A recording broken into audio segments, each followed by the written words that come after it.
What is going on YouTube, and welcome back to my YouTube channel. Truth be told, I am a terrible chess player. I am under 1000 elo, and in this episode I wanted to show you guys the 3 games that I have lost and the reasons why I am stuck below 1000 elo. So without further ado, let's have a look at those games. Hopefully I can learn from them and take the lessons on forward. But as well as doing the slow runs and doing the road to 1000 elo, I thought it would be a good idea for me and for you guys to also see the games that I've lost and the games that I have bottled. There are some games where I lost because I wasn't good enough, and there were games where I had a lead and 1 or 2 moves have let it slip. So let's have a look what happened in this game. And yeah, I feel like everyone in their lifetime at least once, twice, or maybe 3 times have been skullamated, and this is one of those games because as you can see, this is what's gonna happen in this game, and I thought I would show the skullamate first because it's the most common trick. So my opponent, as always, starts with e4. I started with e5. Now, nowadays, if that was the case, I would probably start with Caro-Kann, but this was back when I was 537 elo, so a few days ago, let's say. And he played this move. Now, for some reason in my head, I remember at this time I thought he was playing the London. Mind you, I didn't, obviously now knowing that London starts with d4. The reason why I know that is because I like to play London myself. I know, don't judge. I know a lot of people don't like it, but I really like the system. So I didn't clock this diagonal. So I have played the usual knight to c6, and I just thought, what, let's just develop. And his queen came out. Now, I have made the ultimate error by playing knight to f5. Now, in my head, I know this is a massive blunder. This is basically mate in one. All he has to do is do this. In my head, I was thinking, let's just chase the queen away. I wasn't looking and I wasn't thinking of his ideas. And these are the reasons why I'm still below 1000 elos. And that's because sometimes I fail to have a look at my opponent's goals and what they're trying to do, and I focus too much on what I want to do. And those are some of the reasons why I'm still at the level I am. So in the next move, he just checkmated me. Now, if I was to play this position again, what I would have done was probably play this and play my g pawn, try to basically scare the queen away. He can't take, because if he was to take my pawn with a check, I can take back with my queen with a tempo on his bishop. So that's something that I have learned, and probably the best move for him is to move here, and then from then on I would probably look to develop, potentially put some pressure on this piece as well. But yeah, I thought I would get the worst game out of the way first, and if you guys are on the same level as me, I feel everyone has been skullamated. This is the oldest trick in the book, and it's okay. I was 537 elo rated, and the funny thing is, I was thinking to myself before this happened, I've never got skullamated, I will never get skullamated. And on that exact same day, I got skullamated. So yeah, it's just the road of chess. Now let's move on to the second game. So this game was a little bit different. I don't remember it very much because that was a few weeks ago. But what I will do is I will change the window so we can have a look at the Euro bar as well. I was white, and let's have a look at what happened during the game. If I remember correctly, this was one of the games where I was basically leading throughout the whole game, and I've made a mistake, which then meant that my lead slipped away. So as you can see, I am playing the London. Yes, don't hate me, this is the best system. And I can see that he has charged his bishop. I'm just playing the standard London things. Now, this was a mistake, this move here, because what I would have done if this was played now was probably push this pawn to chase the knight away. Now, the knight can't really take anything because it's all protected. So who knows what could have happened. Unfortunately, this wasn't the move I made. I played c3, which was inaccuracy. The engine also wants me to play. What does it want me to play? It wants me to drop the bishop back to prevent the knight from capturing, I'm guessing. But again, it is protected. So this probably wasn't the move I was thinking of.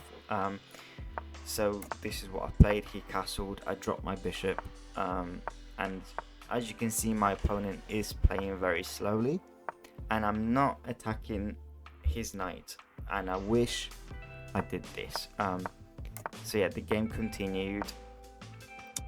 My idea here was to basically push this pawn, if I remember, to basically free my my rook. But this was inaccuracy. I've made a decent move. He took his queen out. I ignored. So then he took, and then it says f4 is an accuracy. Interesting. Now in this situation, if I'm looking at it right now, I'm thinking of how can I cause issues with my pieces. I'm thinking straight away, what I'm thinking is taking here, because the king can't take, and as you can see, it's showing me that it's a brilliant move. So the king, well, he's got two options. He can either take, or he can move his king, whichever. But I feel all these games are very good for me to have a look and learn. So yeah, I have moved my rook, which was a mistake. I took, okay, he's going for my rook. I'm moving mine. I've moved my bishop, which plundered this pawn here. Now, I don't know why I have decided to protect my rook, because my rook was already protected. So this is again something that I've made. It was inaccuracy from my behalf. I probably couldn't have pushed here because I would have dropped this pawn regardless. Let's see what the engine wants me to play. The engine wants me to sacrifice my rook for some reason. Let's have a little look on this. Actually, let's go back. So instead of here, if I was to sacrifice my rook, he takes. I guess that means I can take his rook here. Oh no, apparently not. The engine wants me to move, of course, want me to move my bishop to h1 and basically cut the king off on this file. But again, this is important for me to review, and I feel like it's important for me to show you guys as well, because I know that 2 episodes I've had were wins, so why not learn from the mistakes? I'm not sure why I've done this. Why did I move my knight? It still wants me to capture. But anyway, the game goes on. And I remember this game. This game, if you have a look, until move 16, I was +4 on the Evo bar. Now, the reason why I lost this game is simply because I did not recognize my opponent's threats. And as you can see on the next move is checkmate. And it all stems from still thinking about my ideas rather than what my opponent is trying to do. Right now, if I played, I probably would have seen things differently. You know, me moving this queen out was a mistake. Instead, I should have made space for my king by moving the bishop and also attacking the knight.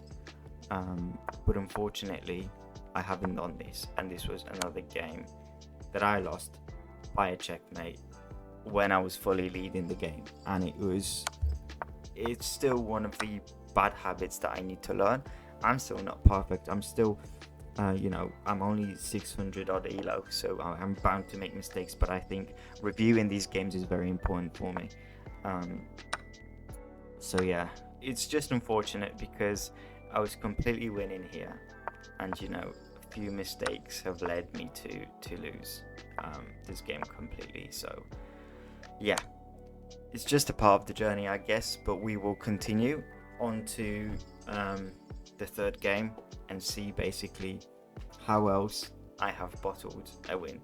Now, if I remember correctly, this game has finished in a stalemate.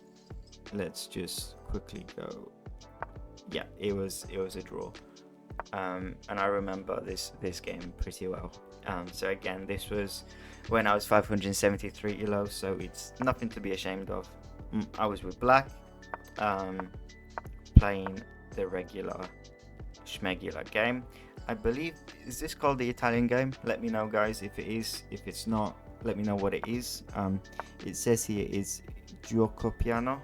That sounds quite Italian, so I'm guessing this is the Italian game. But yeah, I've just played the regular stuff. On here, I've made a mistake by taking. I know it says that it's the best move for me to take. He then took. I moved and basically dropped a pawn. In this scenario, the machine wants me to move my knight, but it's still dropping the pawn regardless. So I don't think I've played this very well. And this was, by the way, this was a mouse slip as well. As you can visibly tell, my goal was the castle, but for some reason I mouse slipped and I've lost the bishop because I was not paying attention. And I remember during this game, sometimes in my head I'm thinking I am better than this person, so I try to basically make the game ugly and win from there. And as you will be able to see, I have managed to recover.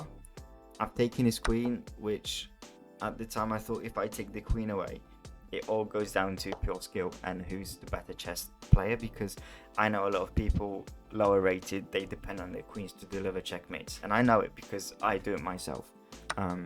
So he took my queen, and at this point I also saw the g-file being completely open and his king being exposed. So that's what I was trying to attack. Now let's see what I did. I took here. Okay, I completely went for the end game in this scenario.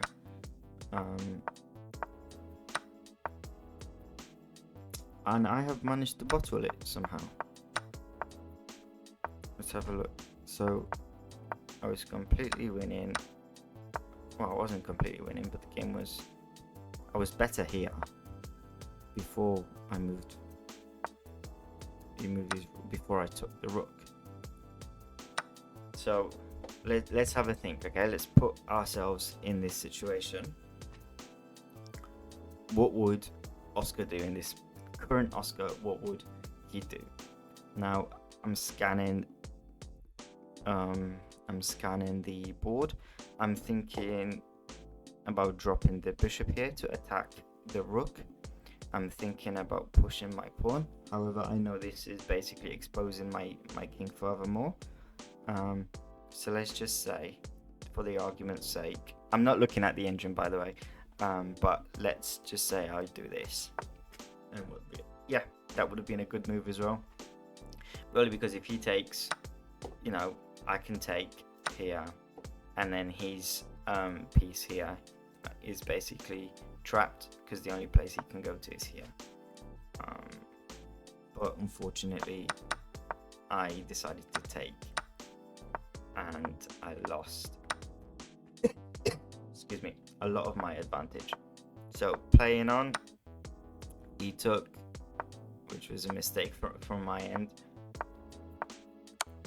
and again he dropped. I have completely dropped the ball here. He basically had a complete winning position. I didn't give up. We just carried on playing. I really wanted to push this pawn. He tried to stop it, And at this point I thought, you know what, I'm just going to take his rook and get the queen. And my job right now was to basically eat all his pawns and hopefully not drop my pawn, which I've done on this move. And I remember at the time I had 5 minutes left on the clock, and I was thinking to myself, what can I do in this position to not be stupid? Okay, now the obvious move, king takes his last pawn. Instead, as you saw, I have moved my pawn forward. I don't know why. For some reason, I completely forgot his pawn was here. He could take it, and from then on, I was like, I'm not comfortable in a queen and a king endgame. So I basically stalemated from then on, because I was like, I don't know what I'm meant to be doing, and there was a miss, which is really frustrating, because if we go back a few moves, apologies for the lag, if we go back a few moves in this position, what I should have done was take his pawn and his king. Let's say he goes here to target my my pawn. It's literally just to promote, and then his king can go anywhere. I can cut his king off as well, so if he was to drop, I can just, let's have a think how I would finish this actually, because this would be a good exercise. If I go here, I'm blocking both of those, so he has to drop down. I'll go here. I can also bring my king in, and there you go, he can only move down. And at this point, all I have to do is put my queen here, either try and win with my king.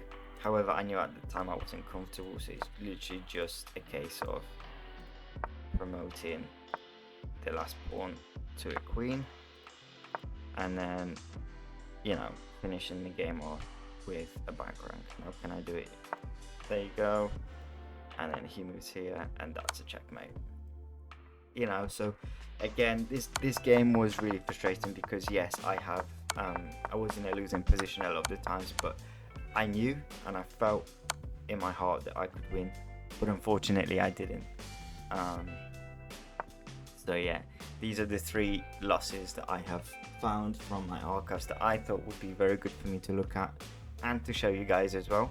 You know, from getting scholar-mated to checkmated because I wasn't paying attention, and the third game was just my lack of attention and awareness to what was going on, and completely bottling and giving up the pawn that basically could have won me the game. I'm hoping that I will be making these mistakes a lot less. I'm doing a lot more puzzles now as well, to basically learn and build my mind and build my tactics and understand different patterns, which has helped. I have played one game of camera, by the way, which I won. I'm not sure whether this episode's going to drop before or after my next Road to 1000 ELO series, but we are now closing in on 700, which is really good. But yeah, I thought this would be a very good video for me to show you my losses, the things that I've learned, and if you guys have any suggestions on how I can become even better, if you have any suggestions on the games that I have shown, if there are any tactics or anything I have missed, please let me know. I'm an open book. I'm aware most of you are better than me at chess, so you know, I really want to learn, and the only way to do that is to, you know, be a sponge of information. So that's it for today's episode. Thank you so much for watching, and I will see you on the next episode. Take care.